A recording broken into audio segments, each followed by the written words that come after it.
and welcome to my June favorites, the second time around. The last time when I filmed and reviewed the footage afterwards, everything I filmed, and I filmed 3 videos that day, everything was oh so slightly out of focus, which drove me nuts, even more than the whole going in and out of focus. So I decided to refilm, hence the lateness of this video. I think the only video I didn't refilm was my pregnancy update, because it was 24 weeks and I kind of feel stupid doing it a week later, so I left that, but I'm not happy with it, but what you gonna do, right? So here we are again, and I cannot even tell you how warm it is today in Zurich. I'm sitting here in my dungarees. Before I was only wearing a bra because it was just so warm. And the light I'm sitting under doesn't make it better. So without further ado, let's just dive into my favorite products. I'm going to start with one hair care and one skincare favorite. The skincare favorite is a product I have already shown you in my American, wait for it, American skincare haul, and I will link that up above. Which I filmed a couple of weeks ago with a lot of skincare items I bought in the States, high-end as well as some drugstore products. And the product I loved the most out of every skincare item that I bought is a drugstore product, and it's the Pixi by Petra Hydrating Milky Mist. And you can see I did use a lot of it, but this spray is just amazing. I use this as a toner, or instead of a toner I should say, because even though I like a clean skin, some cleansers do strip your skin a little bit, and I have very dry / dehydrated skin, so I rather give my skin light moisture, but in several steps. So this is my first step after I use the cleanser, and I just spray this up on my face and let it dry and sink in, and it just takes all this tightness away, which is amazing. And then I follow up with a serum, and after that a moisturizer which has a bit of SPF in it. In addition, this stuff smells amazing, plus it is drugstore, which makes it a little bit cheaper than some of the high-end sprays you get at Sephora, for example.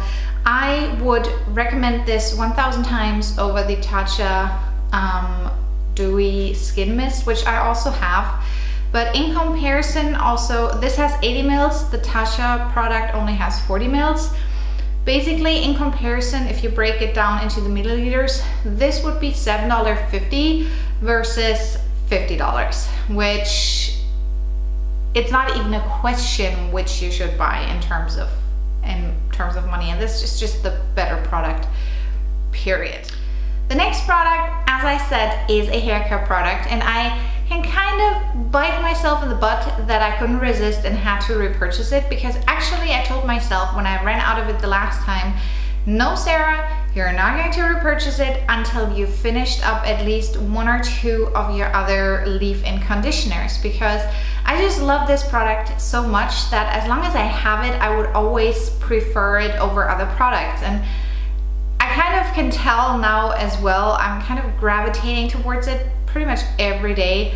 And I haven't used up a single other product since, so yeah, that's why I'm kind of biting myself in the butt. But I just love the Moroccan oil treatment way too much to be without it for a longer period of time. This is the light version, because I do have, apparently, according to my hairdresser, a lot of hair, but I do have very thin and very straight hair, and this, it's not like the normal one weighs my hair down, but I have to be a bit more careful about how much I put in and how evenly I distribute it.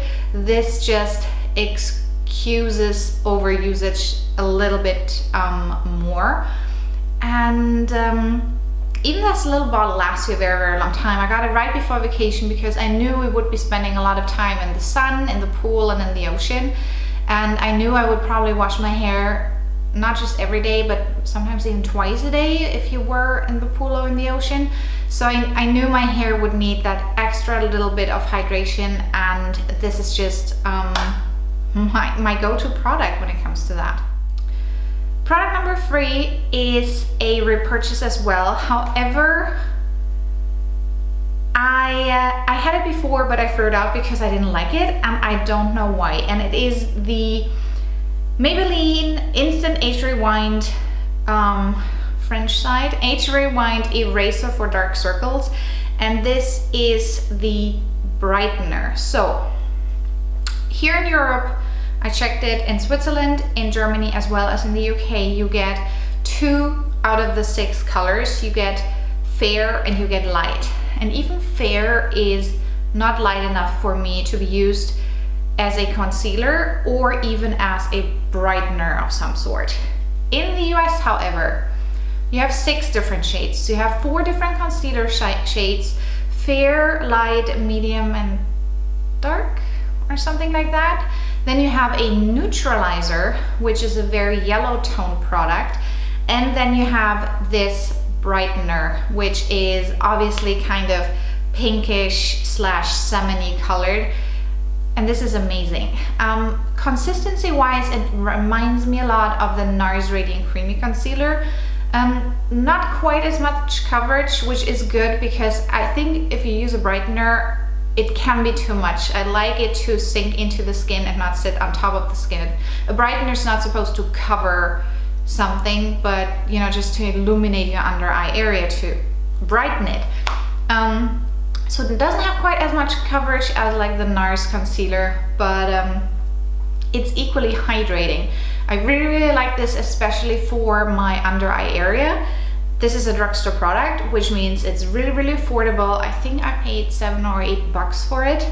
The only downside is we cannot get it over here. It's a pain in the butt to order it, and quite expensive actually. I did look on eBay or Amazon or something. But if you live in the States and haven't tried this, or if you are going to the States on vacation, try it because it is amazing. I think the only downside is the weird applicator.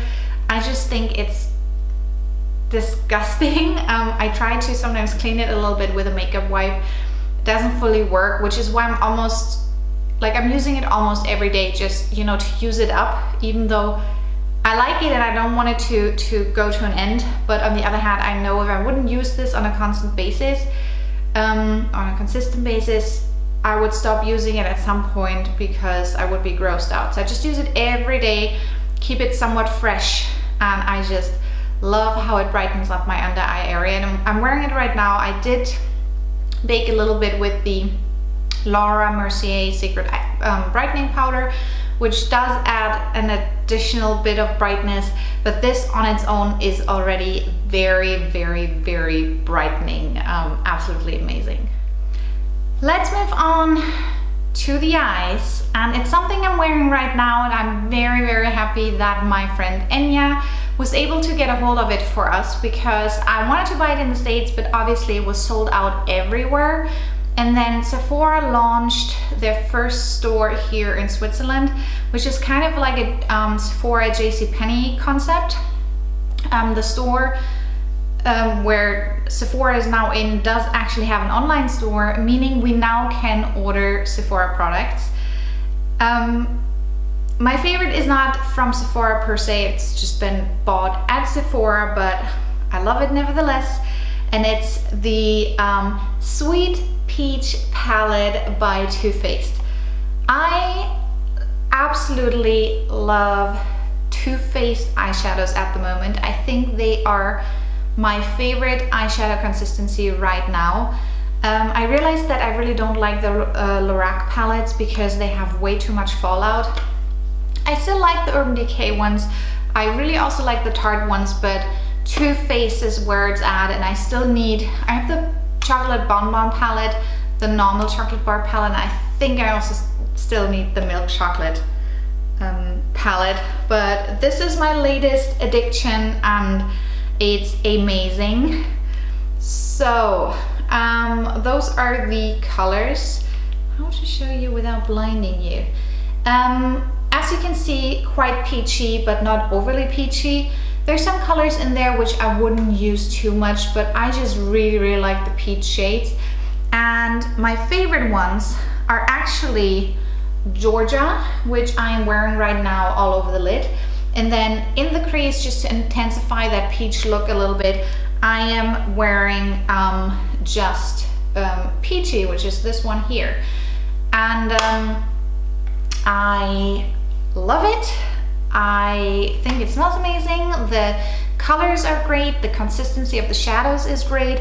And there is good news. I heard that this is not going to be limited edition anymore, but it's supposed to become permanent. So let's hope that really happens, so all of you can get this little beauty as well. Let's quickly move to the cheeks, because I actually have 3 different cheek products. The first one is a palette I started gravitating to at the same time when I got the Sweet Peach palette, because when you wear peach eyeshadows, it doesn't always go too well with a lot of my blushes, because I do gravitate towards those muddy, dusty rose colors. So I needed something which is a bit more suitable for peachy colors. And I actually only have one real eyeshadow which is a bit more in the corally peachy shade as well.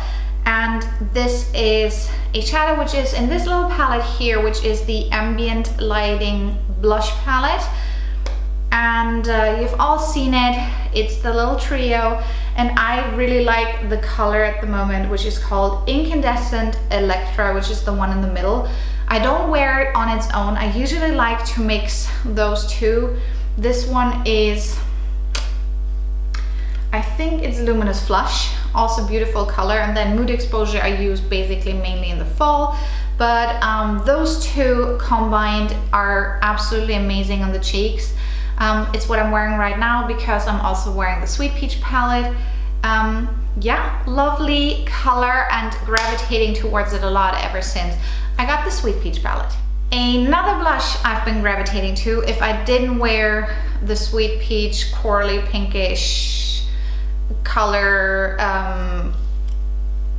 window palette, whatever you want to call it, is this little cute thingy here. And I'm holding my hand against it so you can see. It's not a full size, it's a sample size, and it's actually from my VIB Rouge renewal thank you package, and it's the color Goulue. I think no one really knows how to pronounce it. And as you can see, it is one of those dusty, rosy colors I like to gravitate to. And it looks like I barely used anything, but I promise you, this has been on my cheeks a lot of times. I've just worn it the last 2 days, because it's just a very nice, simple color I can easily wear to work without much fuss. It looks amazing also if you don't have anything on the eyes. And I love this for traveling. We actually went to Copenhagen 2 weekends ago, 3 weekends ago. So it's great. You just throw it in your bag and it barely takes any space. And if you are a VIB Rouge member, you can buy the full size, but it is VIB exclusive, unfortunately, but it's a beautiful color nevertheless. And the last cheek product, but the second last overall product, is this little package here. And no, it's not jewelry, because it says Hourglass on the top or on the front. This was an impulse purchase. When we were in Florida 6 weeks ago on our honeymoon / baby moon, we went to the Sephora at the Aventura Mall, and I was a bit disappointed. Even though it's the fourth biggest Sephora in the country, they didn't have a lot of products. They were out of a lot of products, and I just didn't get a whole lot of things I actually wanted to have. And then on our very last evening, we went to Ocean Drive just to have a nice touristy dinner and, you know, just do some touristy stuff. And on the other side of Ocean Drive is Collins Avenue, and about on the height where all the Art Deco hotels and bars and restaurants are, on the other side, on Collins Avenue, you have a lot of really, not fancy stores, but a lot of the brands have their store there, including Sephora. It's not the biggest one, quite the opposite. It's somewhat small, but I was surprised, very positively surprised, how many things they had which were still on my wish list. I think I got the Tarte palette, the blush palette there. I got the Tarte Rainforest of the Sea foundation there. Something else, and then I bought a couple of impulse purchases, which this is one of them, and this is a brush. Long story short, this is a face powder contour soft goodness. Don't even know what to call this. I was a bit disappointed in the beginning when I got this, because it was just, it's not super amazing as a pure powder brush. However, I love dim light as an overall powder to set my foundation, but it is a little bit too dark / muddy in the colder months when I'm very pale. So what I like to do when I have the Trio palette, I used the highlight color together with dim light, and I just swiveled my brush around and applied that, and it gave me this very luminous, glowy finish, which looked amazing. Now I'm almost done with the palette. I'm using up the bronzy shade at the moment, but I did buy one of the highlighting powders, which was also a bit disappointing because it's not as highlighting as I would have liked it to be. So what I discovered is that if I use dim light first, and then I use this brush together with the highlighting shade, and I just swivel it all over my face, it kind of gives the same luminous effect. I'm not wearing it today because I am filming, but for that, this brush is really nice after all. So it was a good purchase after all, which I'm very happy about, because it was not a cheap brush. This keeps on falling down. I promise you, when I'm standing, it's not falling down, because the bump is kind of growing and stretching all of this. So yeah, that's how it is. So last product, which is a point perk, and I kind of wish I would have gone back and traded in some more of my points, because right now, at the moment, since a couple of months actually, the point perks from Sephora suck. At least I've not been very lucky with it, because the issue is also that if you order to another country, aka Germany, you are not allowed to choose all of the point perks, and some of the 500 point perks I wanted to have were gone, or I just didn't like them. So I have almost 2,000 points, and I don't have anything I want to spend it on right now. So I wish I would have gotten a few more of those little roller balls, because this smells amazing. It is the Black Opium perfume by YSL, and this is just adorable. But I think it's still an amazing size, because it's I think, I cannot see how many mils. 2 mils. It's only 2 mils. I guess that's very little, but still, I didn't really get it for free, because obviously I got the points by spending money. But still, I think I really like that this is a rollerball, because I think they're really nifty, and I think it's a decent size, and I really like it, and it smells amazing, and I'm kind of contemplating of buying the full size. However, I have heard that the American version of this smells different than the one over here in Europe. No idea if this is true or not. I might have to take this with me and compare it when I'm in Germany the next time. But this is just, it's a very intense scent. If it's really warm outside, like at the moment, I would not wear this, because it would probably give you a headache. It's a quite sexy scent, definitely female, nothing unisex, and sexy, heavy, bit sweet. It's hard to describe. I guess the easiest would be to look up the notes because I'm really not good in describing perfume. But it's been a favorite the last couple of months, and this is what the video is about. So I babbled a very long time. I am very sorry to making a 20-minute video out of 8 favorites, but that's what you get. I hope you liked this video. If you have any questions, comments, leave them down below. And I will hope to see you in my next video. Bye!